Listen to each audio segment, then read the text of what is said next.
Jiliwa Benga nikikukaribisha kwa sehemu yetu ya pili ya mafundisho ambayo tulianza. Ni nini inayofanya jamaa zishindwe, ninayofanya kanisa zishindwe leo, ni nini ambayo inayofanya na familia zishindwe na hata watu washindwe katika business zao. Katika utangulizi niliongea mengi, nikasema kwamba kinachofanya watu washindwe ni kwa sababu watu hawajue maana neema upekee, na wale ambao wanajua maana neema upekee hawaitie kwa mfumo wao wa kimaisha, hawaitie katika maisha ya kawaida, ama hawaifanyie kazi. Bwana Yesu asifiwe sana. Sasa leo tuko naongea kwa pointi yetu ya pili katika hii mafundisho ambayo tulianza. Ile pointi ya pili ambayo inasema kwamba neema ya upekee inaweza fanya jamaa iweze namna gani? Neema ya upekee inaweza fanya familia iweze namna gani? Neema ya upekee inaweza fanya pia mtu yepekee ambaye anaibeba aweze namna gani? Neema ya upekee inaweza fanya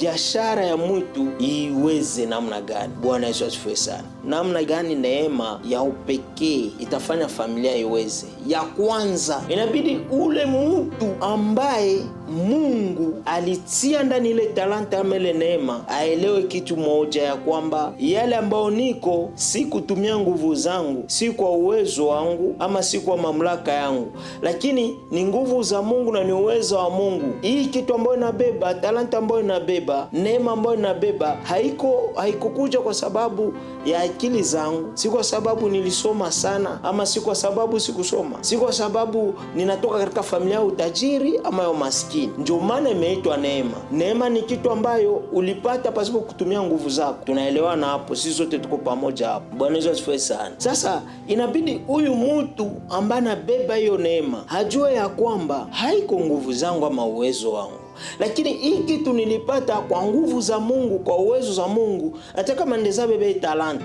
ili kwamba familia ipokee, ili kwamba familia ifaidike, inabidi ule mbeba neema, ule mtu ambaye na hiyo neema, ili kwamba kanisa, ili kwamba society ipokee, inabidi ule mtu ambaye anabeba neema kwanza ajijue na kuelewa kwamba hii sikuipewa kwa nguvu zangu, akafanya wamoja kuwa. Haleluya. Huyo mtu inabidi ajue kwamba sikufanywa peke yangu, bali kuna yule ambaye alifanya, na kama kunaweza kuwa yule ambaye alinifanya kuwa, ina maana yake yeye ndiye kuna uwezo juu ya hii.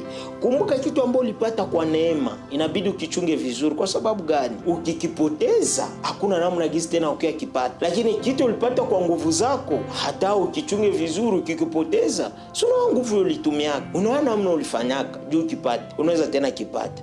Inabidi ule mtu ajue kwamba mimi ninabeba neema, na hii neema inabidi ikasaidie familia nzima. Sasa shida tuko nayo ni kwamba wabeba neema wanasabu ya kwamba wanabeba neema. Njoo utaona mtu yeye peke hajijue, na ukijikuta mtu ambaye anabeba neema lakini hajijue, kuliko kwa msaada kwa familia, anakuwa ndio shida kwa familia, ama jinsi wa Faransa wanasemaka anakuwa danger kwa familia. Bwana Yesu asifiwe sana. Ya kwanza, ili kwamba familia ifaidike kwa neema, inabidi mubeba neema ajijue. Hana wajibu ya kujisifu kwa yale ambayo iko nao, kwa sababu akijisifu yule ambaye alimfanya kuwa hata yeye vitu vyake. Hana wajibu ya kujiinua kwa yale ambayo anaweza kuwa nayo, kwa sababu akijiinua yule ambaye alimfanya kuwa atabeba vitu vyake. Kanisani leo tuna shida kwa sababu watu wanasabu ya kwamba huduma ambazo wako nazo, karama wanaweza kuwa nazo, wito wako nayo, haiko hao ndio alijifanya kuwa. Ndio nasikia wengine wameshatia mataarifa ili kwamba munione, inabidi ukafanye hivi, mubeba neema na mejisahau. Wengine wameshatia masharti mengi ili kwamba mimi nikije kuhubiri kwa kanisa lenu inabidi hivi, yenye haiko vibaya, anayetumika madhabahuni ula madhabahuni, lakini namna gani mnavyovifanya? Wabeba neema wanasababu ya kwamba iye niko nayo haiko ya kuzisha, imetoka kwa Mungu.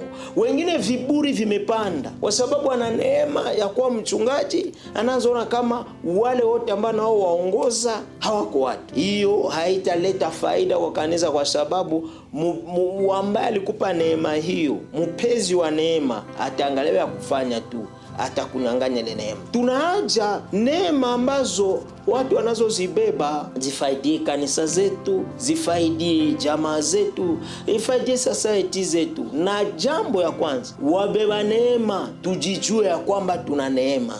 Na mtu ambaye anabeba neema hakuwa anajibeba epeki, mimi nabeba familia nzima. Tuna haja katika kizazi hii wabeba neema wajijue ya kwamba hiyo neema ambao wanabeba hawajibebe peke yake, lakini wanabeba watu. Bwana Yesu asifiwe sana. Acha tuone katika Biblia takatifu, katika nyumba ya Yese tunaona mtu ambaye wanamuita Daudi. Daudi kisha Goliati kuitatiza taifa la Mungu. Kumbi mchunga kondoo anabeba neema ya kusaidia taifa lote litoke katika ndani ya matusi ya Wafilisti, watoke ndani ya masengenyo ya Wafilisti. Jambo la kwanza, Daudi alijijua ya kwamba mimi nina neema. Akaambia mfalme, mimi mahali niliua dubu, niliua simba, na inawezekana kwangu mimi, yeye alikuwa anajisema yeye, inawezekana kwangu mimi kumwangusha ule mkafiri ambaye kunatukana Israeli usiku na mchana. Kilichosaidia Daudi haiko wakubwa wake. Kumbuka wakubwa wake walikuwa wa general, wakubwa wake walisoma, wakubwa wake ni watu ambao walifanya masomo ya jeshi. Lakini wale wote walifanya masomo ya jeshi, lakini hawakuwa na beba neema ya jeshi. Haleluya.